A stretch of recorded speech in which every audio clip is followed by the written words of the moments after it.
Jake Paul and Mike Tyson now have been suspended from boxing after a controversial fight in Texas. Jake Paul has officially been arrested, and honestly, it's about time karma clocked in for work. Did he really think he could keep scamming people forever? This time, he's messed with the wrong crowd, boxing fans.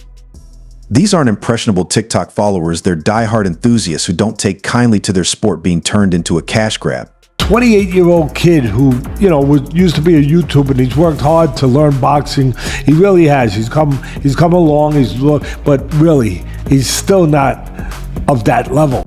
Jake's scripted boxing matches and blatant exploitation of his influence for profit have finally caught up with him, and the justice is oh so sweet.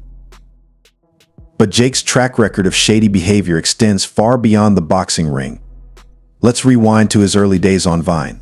Back then, he wasn't just annoying, he was toxic. Reports of bullying and even blackmail surrounded him, with allegations so severe that some linked his cyberbullying to suicide attempts. Inspiring? Hardly. The whole thing was scripted. The whole thing was just a money grab. And for a lot of us, fast forward to 2017 and we get Team 10 Jake's dystopian YouTube collective that was more like a nightmare. The members were reportedly spied on, had their phones tapped, and lived under his control.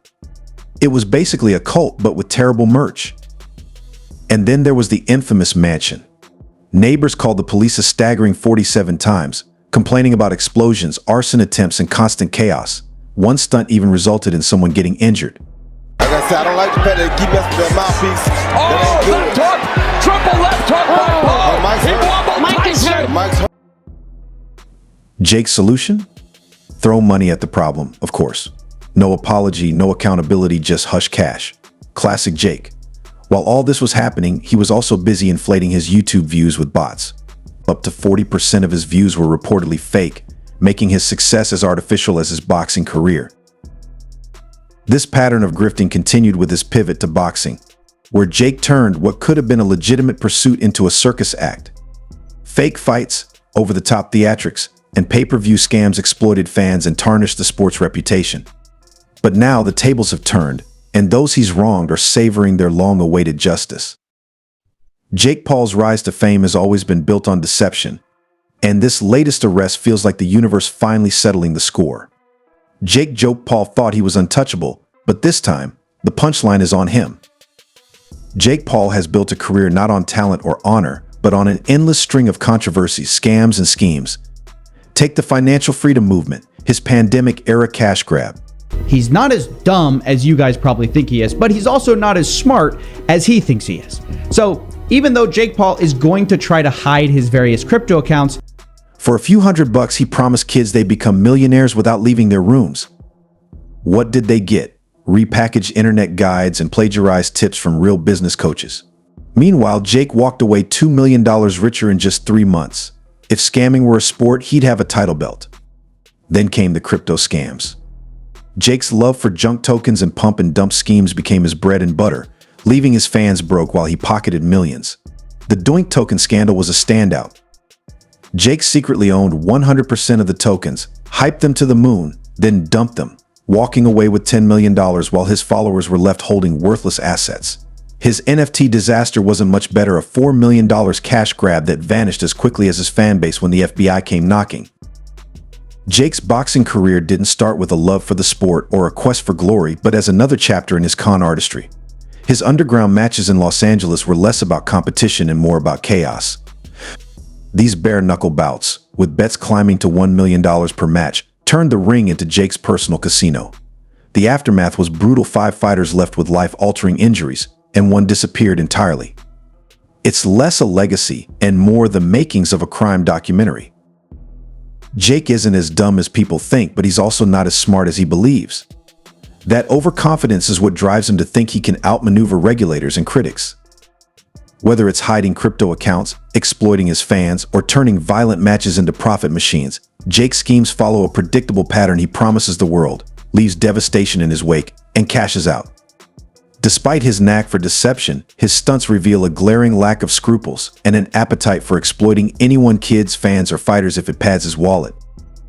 It's a legacy not of success but of greed and recklessness, leaving behind a trail of empty wallets, shattered dreams, and unanswered questions. Why stop at underground fights when you can rig official ones? Take the Adesanya fight in 2020, it was as fake as Jake Paul's humble beginnings rumor, as Gib pocketed a cool $500,000 bonus to take a dive in the first round. Why bother with talent when offshore accounts buzz louder than Vegas slot machines? Before the fight even ended, millions of dollars were funneled out, fueling whispers of corruption. Fast forward to 2021, and we get the Ben Askren debacle. A staggering $30 million in suspicious bets flooded the market, only for Askren to fold after a punch so weak it couldn't knock over a paper bag. Bribery allegations turned into full-blown accusations, but Jake strutted on, secure in the belief that his bank account could outpunch any controversy. Then there are Jake's extracurriculars, the kind involving private planes and shady pit stops in cartel territory. Training camps in Mexico conveniently included detours to areas infamous for banned substances. Coincidence? At the end of the day, Jake Paul's fans got screwed while he got rich. But I guess anything to get that bag, right? We'll see how that excuse holds up in court. Sure, if you believe in fairy tales. Add 3 convicted drug smugglers to his team, and his real training regime looks more like evading the law than perfecting his jab. Jake's career has become less about fitness and more about fitting as many scams as possible into a single lifetime.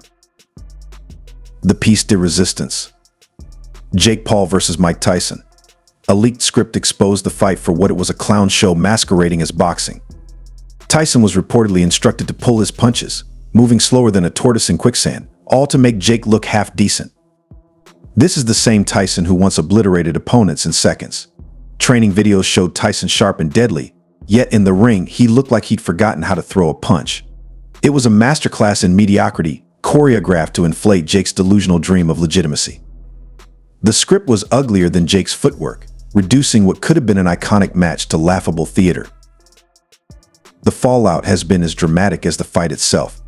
Jake and Tyson are now entangled in lawsuits, with the International Boxing Association investigating allegations of fight fixing. Tyson, who reportedly earned $20 million for his participation, is accused of throwing the fight to shield Jake's reputation. Meanwhile, Jake faces his own legal battles, with Netflix, who streamed the fight, caught in a class action lawsuit. Fans who paid top dollar for a historic match were instead treated to buffering crashes in a fight so low quality it begged to be pirated. Outraged viewers are demanding refunds, and who can blame them? This wasn't boxing, it was a heist disguised as entertainment. The internet erupted after what was hyped as a boxing showdown turned into a lukewarm spectacle dubbed the world's most expensive reality show. Hardcore fans, expecting a clash of titans, were left disillusioned, while memes flooded social media. Tyson Fury was mocked for searching for his lost keys mid-fight, and Jake Paul was roasted for posing instead of defending himself.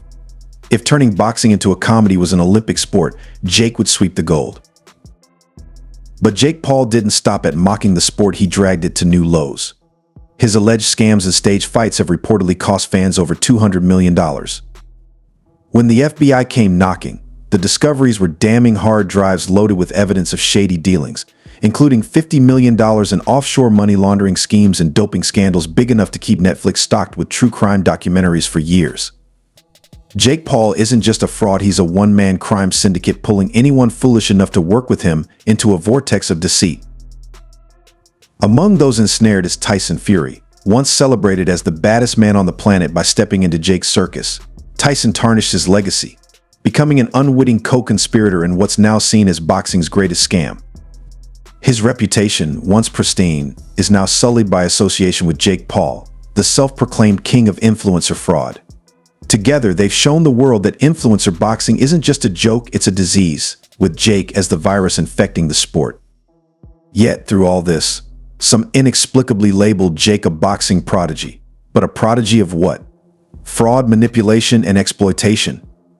Jake Paul isn't a boxer, he's a con artist who stumbled upon an audience gullible enough to buy into his lies.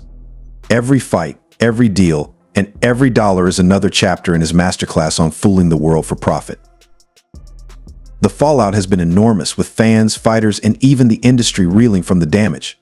Jake's alleged crimes aren't limited to the ring. Reports suggest he's built an empire on deceit, exploiting his influence to lure fans into costly ventures that yield little in return.